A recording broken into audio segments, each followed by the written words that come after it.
Hello guys, welcome, आप सबका स्वागत है मेरे चैनल में। तो भाई साहब फाइनली हमको पता भी नहीं चला, हेरा फेरी 3 की शूटिंग भी स्टार्ट हो गई। आज के दिन शूटिंग स्टार्ट हुई। ये भौकाल मच चुका है भाई साहब। ट्विटर पर, इंस्टाग्राम पर, यूट्यूब पर तो बात ही मत पूछना कि भाई साहब इतना भौकाल हो गया है भाई साहब। अब क्या है मांद्रा, तो भाई साहब इसकी शूटिंग असल में चालू हुई है नहीं हुई है, और भाई साहब हुई है तो इसके डायरेक्शन कौन कर रहा है, क्या है मामला, सब कुछ इसमें इस वीडियो में हम बताने वाले हैं। एक आपसे दिल से गुजारिश है दोस्तों, चैनल का अभी तक भाई साहब सब्सक्राइब नहीं किया हो तो जरूर सब्सक्राइब कर लेना। तो चलिए ज्यादा उतना टाइम लेते हुए वीडियो को स्टार्ट करते हैं। हाँ दोस्तों, सही सुना आप लोगों ने, ये अफवाह नहीं है, ये हकीकत है। यानी कि भाई साहब इसकी शूटिंग स्टार्ट हो गई है। आज ही के दिन मुंबई के एक स्टूडियो में इसकी शूटिंग स्टार्ट हो गई है। ये ऑफिशियल अनाउंसमेंट भी नहीं हो गया भाई साहब, ऐसे कैसे आप शूटिंग स्टार्ट कर सकते हो।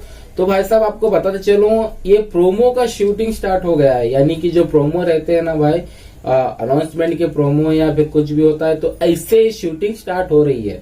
हाँ दोस्तों, इसको प्रोमो शूट स्टार्ट हो रहे हैं। तो भाई साहब आज के दिन ये शूट भी, प्रोमो भी मेरे ख्याल से एक दो प्रोमो शूट हो ही होंगे। और भाई साहब और कोई नहीं, खिलाड़ी कुमार, अक्षय कुमार और अन्ना हमारे यानी कि सुनील शेट्टी और परेश रावल जो पहले के थे ना किरदार, वही इसमें दिखाई देने वाले हैं।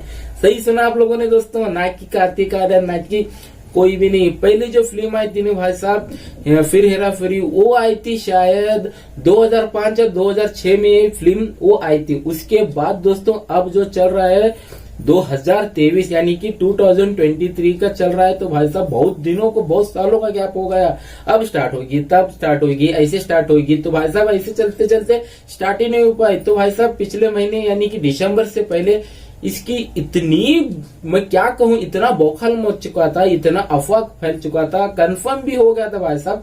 उससे पहले अभिषेक बच्चन, जॉन इब्राहिम, परेश रावल, सुनील शेट्टी एक इवेंट में वो उसकी किरदार के रूप में दिखाई भी दे रहे थे, लेकिन कुछ कारणवश ये संभव नहीं हो पाया। उसके बाद दोस्तों फिरोज भाई ने यानी कि फिरोज नाडियाडवाला ने अनाउंसमेंट कर देते हैं वेलकम 3, फिर हेरा फेरी और भाई साहब आवारा पागल दीवाना के, उनके दोनों की बात छोड़ देते हैं। फिलहाल अब हम हेरा फेरी की बात करते हैं। तो भाई साहब इसको डायरेक्ट करने वाले थे हमारे अनीस बज्मी साहब। तो भाई साहब उन्होंने मुंह फेर लिया, यानी कि खिलाड़ी कुमार, अक्षय कुमार उससे पहले ही मुंह फेर लिया था। उन्होंने खुद ही कहा था एक न्यूज में, यानी कि उनके इंटरव्यू में पूछा गया तो भाई साहब उन्होंने खुद ही कहा था कि उनको ये स्क्रिप्ट जरा भी पसंद नहीं आई थी, इसलिए उन्होंने करने से मना कर दिया। उसके बाद दोस्तों इतना बड़ा भौकाल मच चुका था कि हमारे जैसे फैंस, जो राजू के किरदार में कार्तिक आर्यन को कौन देखने वाला था भाई।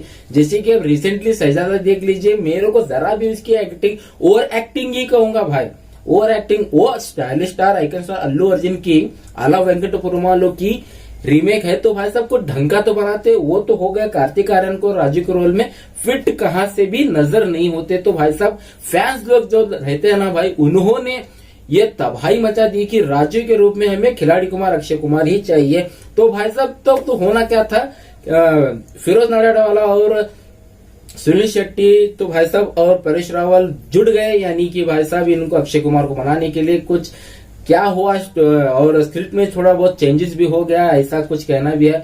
ऊपर से दोस्तों इस फिल्म को डायरेक्शन कौन कर रहा है, आप सुनोगे तो आप सच में सब कुछ बदल जाएगा।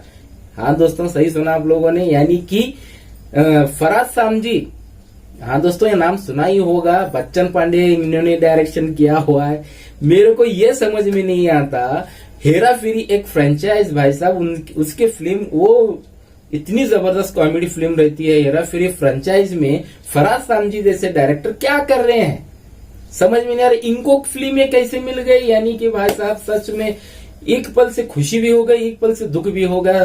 तो भाई साहब समझ में नहीं आ रहा, हो सकता है, होने को कुछ भी हो सकता है, डायरेक्ट भी बदल जा सकते हैं, ऐसा होने का बहुत कुछ है। तो भाई साहब फाइनली फिर हेरा फेरी थी कि अनाउंसमेंट भी बहुत जल्द होने वाला है। प्रोमो शूट हो चुके हैं, यानी कि 4 दिन की प्रोमो शूट ऐसा कुछ कह रहे हैं। तो आपका क्या कहना, तो कमेंट सेक्शन में जाकर जरूर बताना। तो इस वीडियो में सिर्फ इतना ही था, तो हम चलते हैं। जय हिंद।